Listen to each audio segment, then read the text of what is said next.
In this video, we're going to explore how we can add integers, specifically, with the same sign. In other words, both numbers are going to be negative. It also works if both numbers are positive, but we've seen that before, and it's not nearly as interesting.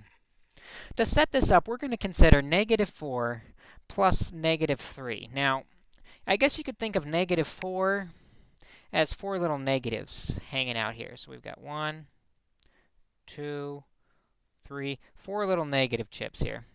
And we're going to add to that 3 more negative chips. So 1, 2, 3 more negative chips. And what you see we've got is just a whole bunch of negative chips hanging out together. In fact, there are 7 of them total.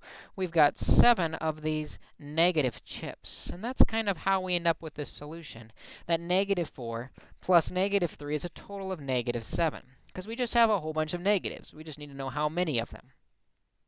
This gives rise to our process that we will use to add integers with the same sign.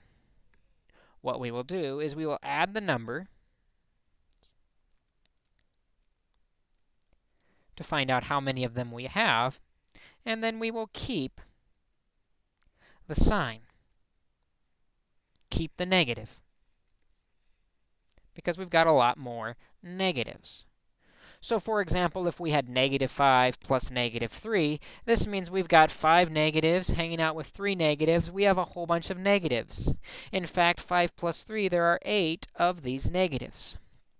We add the numbers 5 plus 3 and keep the negative sign. Same process when the numbers get a bit larger.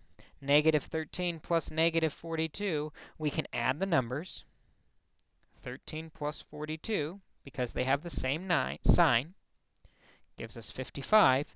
And because they're both negatives, we now have -55.